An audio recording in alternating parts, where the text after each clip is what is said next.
Tahapan dalam manajemen strategi ada beberapa tahap. Tahap pertama adalah analisis lingkungan, di mana dibagi menjadi dua, lingkungan eksternal dan lingkungan internal. Lingkungan eksternal menganalisis peluang dan ancaman dari faktor-faktor makro, contohnya ekonomi, teknologi, politik, sosial, dan faktor industri, yaitu kompetitor, pemasok, dan pelanggan. Kemudian lingkungan internal mengidentifikasi kekuatan dan kelemahan organisasi dalam hal sumber daya, kapabilitas, dan kompetensi inti. Untuk mengelola tahapan ini ada beberapa cara, yaitu dengan Pestel, SWOT, Porter 5 Forces, dan Vireo. Pestel adalah singkatan dari 6 faktor utama yang digunakan dalam analisis lingkungan makro suatu bisnis atau industri. P. Politik, kebijakan pemerintah, regulasi, stabilitas politik, perpajakan, dan hukum yang mempengaruhi bisnis. Ekonomik, faktor ekonomi seperti pertumbuhan ekonomi, inflasi, suku bunga, dan nilai tukar mata uang. Sosial, tren demografi, gaya hidup, kebiasaan konsumen, serta nilai budaya yang mempengaruhi pasar. Teknologi, inovasi teknologi, otomatisasi, penelitian dan pengembangan, serta adopsi teknologi baru. Environmental atau lingkungan, faktor ekologi seperti perubahan iklim, keberlanjutan, dan regulasi lingkungan. Legal atau hukum merupakan kegiatan hukum ketenagakerjaan, perlindungan konsumen, standar keamanan, serta peraturan bisnis lainnya. Analisis Pestel membantu bisnis memahami faktor eksternal yang dapat mempengaruhi strategi dan operasional mereka. SWOT adalah singkatan dari 4 faktor utama dalam analisis SWOT yang digunakan untuk mengevaluasi posisi strategi suatu organisasi, bisnis, atau proyek. Strength atau kekuatan, faktor internal yang menjadi keunggulan organisasi seperti sumber daya, keahlian, reputasi merek, atau teknologi unggul. Weakness atau kelemahan, faktor internal yang menjadi keterbatasan atau tantangan seperti kurangnya modal, manajemen yang kurang efektif, atau instruktur yang lemah, atau infrastruktur yang lemah.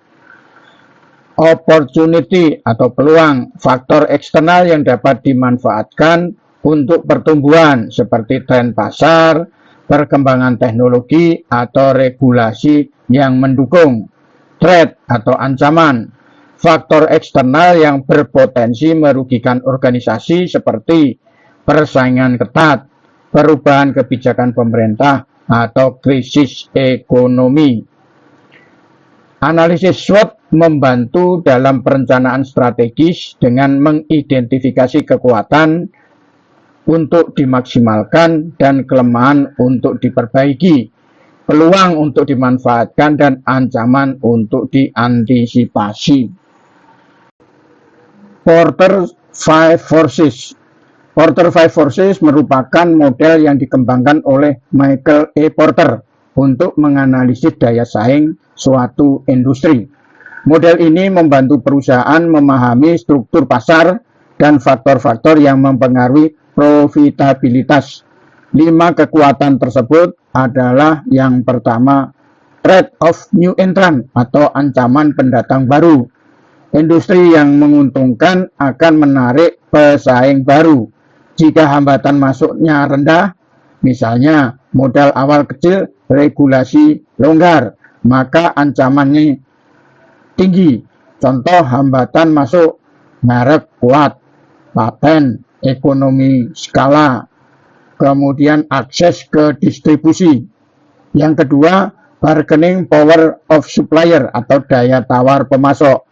Semakin sedikit pemasok dalam suatu industri, semakin besar kekuatan mereka dalam menetapkan harga dan syarat bisnis.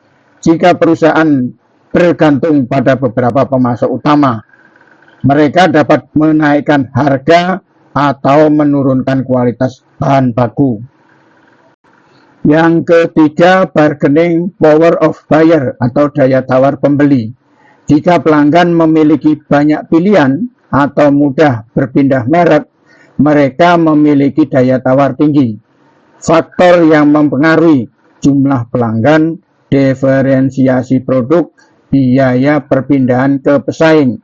Yang keempat, threat of substitusi atau ancaman produk pengganti. Jika ada banyak produk pengganti dengan harga lebih murah atau kualitas lebih baik, maka industri tersebut memiliki ancaman tinggi. Contohnya taksi versus ride sharing atau taksi online, contohnya Gojek dan Grab, hotel vs Airbnb. Yang kelima, industri rivalry atau persaingan di industri yang sama. Jika ada banyak pesaing dengan ukuran dan kekuatan yang sama, persaingan akan tinggi. Faktor yang mempengaruhi pertumbuhan industri, diferensiasi produk, hambatan keluar dari industri. Model ini membantu bisnis dalam strategi pemasaran, inovasi produk, dan pengambilan keputusan bisnis untuk mencapai keunggulan kompetitif. Frio Framework. Frio Framework merupakan alat analisis strategis yang digunakan untuk mengevaluasi sumber daya dan kapabilitas suatu perusahaan dalam mencapai keunggulan kompetitif. Model ini dikembangkan oleh J. Barner dan terdiri dari 4 elemen utama. Yang pertama, value atau bernilai. Apakah sumber daya atau kapabilitas ini memberikan nilai tambah bagi perusahaan? Jika ya, maka sumber daya tersebut dapat membantu perusahaan meningkatkan efisiensi atau diferensiasi dibanding pesaing. Rarity, yang kedua rarity atau langka. Apakah sumber daya ini dimiliki oleh sedikit atau bahkan tidak ada pesaing? Jika ya, maka sumber daya ini memberikan keunggulan kompetitif karena tidak mudah ditiru oleh pesaing. Yang ketiga, imitability atau sulit ditiru. Apakah sumber daya ini sulit ditiru oleh pesaing? Faktor yang mempengaruhi imitasi, biaya tinggi, teknologi yang kompleks, hak paten, budaya perusahaan yang unik. Jika sulit ditiru, maka perusahaan dapat mempertahankan keunggulan kompetitif dalam jangka panjang. Yang keempat, organisasi. Apakah perusahaan memiliki struktur, sistem, dan budaya yang mendukung pemanfaatan sumber daya tersebut? Jika ya, maka perusahaan dapat mengoptimalkan keunggulan kompetitifnya secara efektif. Kesimpulan, jika suatu sumber daya hanya memiliki V, maka tidak memberikan keunggulan kompetitif. Jika memiliki V plus R, maka hanya memberikan keunggulan sementara. Jika memiliki V, R, dan I, maka keunggulan kompetitif dapat bertahan lebih lama. Jika memiliki VRIO, maka perusahaan memiliki keunggulan kompetitif yang berkelanjutan.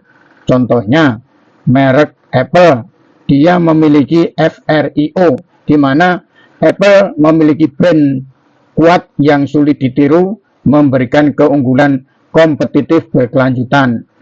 Contohnya lagi, Coca-Cola, dia memiliki VRIO, nilai tinggi, langka, sulit ditiru, dan dikelola dengan baik oleh perusahaan. Framework FIRO atau FRIO membantu perusahaan mengidentifikasi keunggulan kompetitif dan pengembangan strategi yang berkelanjutan.